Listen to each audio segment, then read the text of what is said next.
Hi everyone, in this video we're going to cover the process of elimination. Now, the process of elimination is actually a somewhat well-known process to choose a right answer or to find the right answer. We're going to see the use of this process in the context of certain exams. Now, I have already included this kind of process in the reading section part of the TOEFL and I think in the listening section too. But I decided to make a separate video because actually we're going to use this process for many exams. We're going to use it for the TOEFL, we're going to use it for the IELTS, we're going to use it for the SAT, we're going to use it for the GMAT, we're going to use it for the GRE, for the ACT. We pretty much can use this process of elimination in many exams. Now, here today in this video, we're only going to cover the process of elimination for verbal sections. We're not going to cover the process of elimination for math sections. Now, for the quant sections, actually the process of elimination is much simpler. You pretty much just eliminate based on inputting the answer or just any other reason that contradicts the logic of the question that you're given. So again, remember, we're going to cover the process of elimination in verbal sections, okay? Again, this is not only useful for your TOEFL IELTS, this is also useful for your GMAT, GRE, ACT, SATs. So if I or somebody else has sent this link to you, it's going to be useful. Now, when are we going to apply it? We're going to apply it in the reading sections and we're going to apply it in the listening sections of the TOEFL and the IELTS. Okay, this is of the TOEFL, well, the listening section of TOEFL, IELTS, and whatever other exam has a listening section. And we're going to apply it for the reading section of pretty much all the tests that have a reading section. So we're going to apply it for the SAT, for the ACT, for the GMAT, for the GRE. We apply it for, of course, the TOEFL and the IELTS. Okay, so how do we apply it? We're going to analyze each alternative and each alternative separately, and we're going to actively try to find a mistake, which means we're not going to wait for the mistake to strike us and say, oh, there's a mistake. No, we're going to actively go through a list, maybe not necessarily a list that we're looking at, but we're going to go through a mental list and seeing whether it matches with any of the mistakes. And after we do that, if we find that it matches with one of the mistakes, we're going to eliminate that alternative. And remember, just finding one mistake, that's all you need in order to eliminate an alternative as your answer. Okay, so here is the common mistakes that we're going to analyze it. We are going to analyze whether there's a wrong word. Just one wrong word makes the whole thing wrong. We're going to analyze whether there's an extreme word. Actually, this is kind of a continuation of the wrong word. We're going to look for whether there's opposite information, whether the information is out of scope, or whether the information is true, but it's not my answer. I'm about to explain each of these common mistakes in depth. So, the wrong word. Usually, just one word wrong will make my whole alternative wrong. Okay, this is so in these common exams that we're covering because they are made very precisely and they actually made so the one word wrong it's key enough for eliminating the alternative. Common words that are wrong is singular versus plural. So let's say the text is talking about one little cat and the alternative says two cats. That's it. That's wrong. Or the text is talking about just one bird and the alternative says birds with an S. That's wrong. Okay, so just this fact that one of them is singular versus plural, that makes the alternative wrong. Another common word that is wrong is the adjective, the description of the noun or the thing that we're looking at of our keywords. So if they're talking about a cat, okay, there's a difference between talking about a wild cat or talking about a domestic cat. So let's say the text is talking about wild cats and the alternative is talking about domestic cats or vice versa.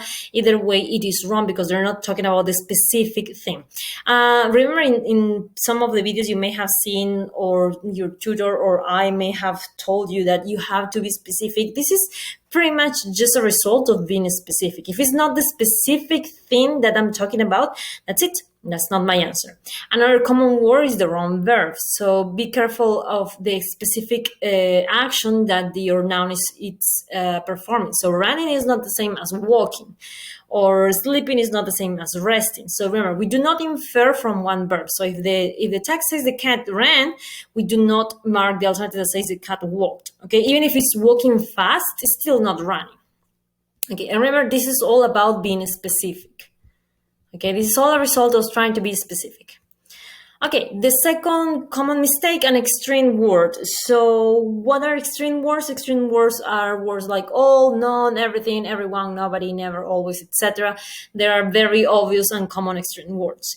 Another type of words that are extreme that people don't realize that are extreme are superlatives. So saying something like the most, the least, the best, the greatest are superlative and are extremes. How are they extremes? Because when I say the most, okay, like you have a set of things like 1, 2, 3, like you have many things, and the most something will be at the top, like at one extreme, and below that one there will be the others. So if you notice, yes, a superlative is always an extreme. You're putting the thing, or you're separating the object or the person or whatever you're describing from the other group. So it is an extreme. Again, we usually don't think of them as extremes, but they are. Another type of words or type of phrases that contain extremes, even though we don't realize, is things like the only or no person. When I say no person, I'm pretty much saying nobody, right?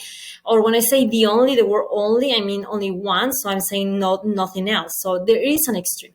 Now, the extreme is actually a likelihood of wrong. Okay, which means it's not that every time you see an extreme word, the alternative will be incorrect. Like most of the time, this will be a trigger, a warning that there is an incorrect alternative. Now, what is the exception? Like when can we use extreme words? The exception, and actually the case in which the alternative is not wrong, even though it's using an extreme, is when the text, okay, when the text uses the extreme. So if the text says all the humans on Earth can be affected by the flu virus, then you mark the alternative that says all. But if the text just says something that in Europe humans are affected, you don't understand that all humans. Maybe this is just all humans in Europe. So again, we pretty much don't infer an extreme word from the text, and it's always a warning sign that the alternative is wrong, but it's not necessarily always wrong, because if the text has the extreme word, then the alternative can have the extreme word and everything is fine. Okay, we're going to go to the third reason. It's having the opposite information. Now, I know you're thinking about, of course, I wouldn't mark an alternative that has the opposite information as what I just read. And I'm going to tell you that maybe you're right, but it's more likely that you're wrong, which means most of us will actually fall for the tricks that these exams put in front of us to make us mark the alternative that actually says the opposite of what we want. Now, as I just said, pretty much the explanation is the alternative pretty much says the opposite of what the text is saying, or in the case of the listening section, of what the audio just said. And now, how do they get us? How do they trick us into mark this? Because, I mean, we don't want to actively or consciously mark the opposite information, right? So how do they trick us? They will trick us pretty much with having hidden opposites. So saying it is not uncommon, like using a combination of negatives in a way that we pretty much forget what is the end result. So it is, when I say it is not common, okay, so it is common, it is uncommon, like I don't know what it is. And then when you see the alternative is not going to say exactly it is not uncommon. The alternative is going to say is common or is not common. So again, when you see a use of negatives or a combination of negative words, be very careful to know exactly what information is. Another way of hide an opposite, well, this is kind of the same. Like instead of using a lot of negative like not, I'm going to use words like stopped that are pretty much the opposite of another word. Like stop is the opposite of continuing with something, right? And if I say never stop, again, I'm not necessarily using the word not or on. Well, I am using the word on here, but I'm using other words that contain a negative connotation. Again, be very careful with that, and be careful and check always that the information in the alternative matches the information in the text or in the reading, or in the listening. Okay, the fourth reason an alternative may be wrong is being out of scope. Out of scope pretty much means that the information is not in the text or not in the specific part that it should. These are two different things, okay? So the one thing is that the alternative is talking about something that is not even there. It's not in the text. The text is not even talking about that. So let's say the text is talking about plate tectonics, and the alternative is talking about the moon. So it has nothing to do with it, okay? It's probably not going to be as radical as that, but it definitely not in the text. Another case of being out of scope is like, yes, the text may be about the moon, but the specific question is not about the moon. The specific question may be about the sun. So yes, even though it is not exactly talking about that in my question. And actually that leads to the next question, sorry, to the next mistake. True, but not my answer, which means the information is in the text or in the audio, meaning in your notes, but it's not answering the specific question, okay? In most of the question types, this will be the case. Like the information will be there. You will see this in all types of tests, of exams, that the alternative contains information that you have read or information that you have heard, okay, but it's just not answering the specific question. That's why you must always read the question, always, okay? Don't just go ahead and get excited and mark the answer because you just read it. And another case of this mistake is that you have a partial answer. You have an incomplete answer to the question, and there is a better option. So maybe one of the alternatives kind of touches on the answer, but it's not fully the answer. So if you have a better option, always mark the better option. Okay, remember when you follow this process of elimination we want to apply it even with the answer that we think is correct, okay? So if you're 100% sure and you have practiced this a lot, then just go ahead with your answer, okay? Like, I'm not gonna make you waste time with this. But if you're kind of not so sure, 90% sure, or you're just practicing and you have time to practice, try to find a mistake even in your own answer, okay? Let's say you're between A, B, C, and D, or E in the cases when you have an E.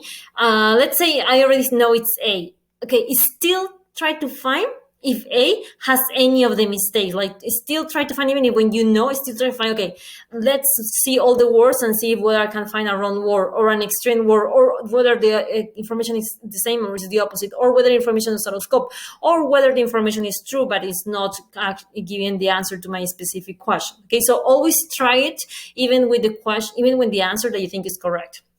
Again, we're going to use this to narrow down your choices. So let's say you're between A, B, C, D, and you get to eliminate A and you get to eliminate B. Now you're between C and D. And you're going to use this just to narrow down. Maybe you haven't found the answer, but you're at least now between just two. And in this case, always give an answer. Most of the exams that we're covering and most of the exams that you are going to take or you're going to have to take do not have penalties for wrong answers. So it's better to be wrong than to be blank. So if you can at least narrow it down to two alternatives, just flip a coin or just choose to always, choose the first one or the second one. But as long as you narrow it down, you have narrowed you have increased the probability of getting the answer right. If you have four options, you have 1 in 4, you have 25% chance of getting it right. But if you already narrowed it down to 2, now you have 50% chance of getting it right. So that's definitely better. So just go ahead and mark one. Okay, that's it. You can leave any questions in the comments and remember to share it. And also remember that you will use this process of elimination for pretty much most of the exams that we're covering and for most of the exams that you will take. Okay, thank you.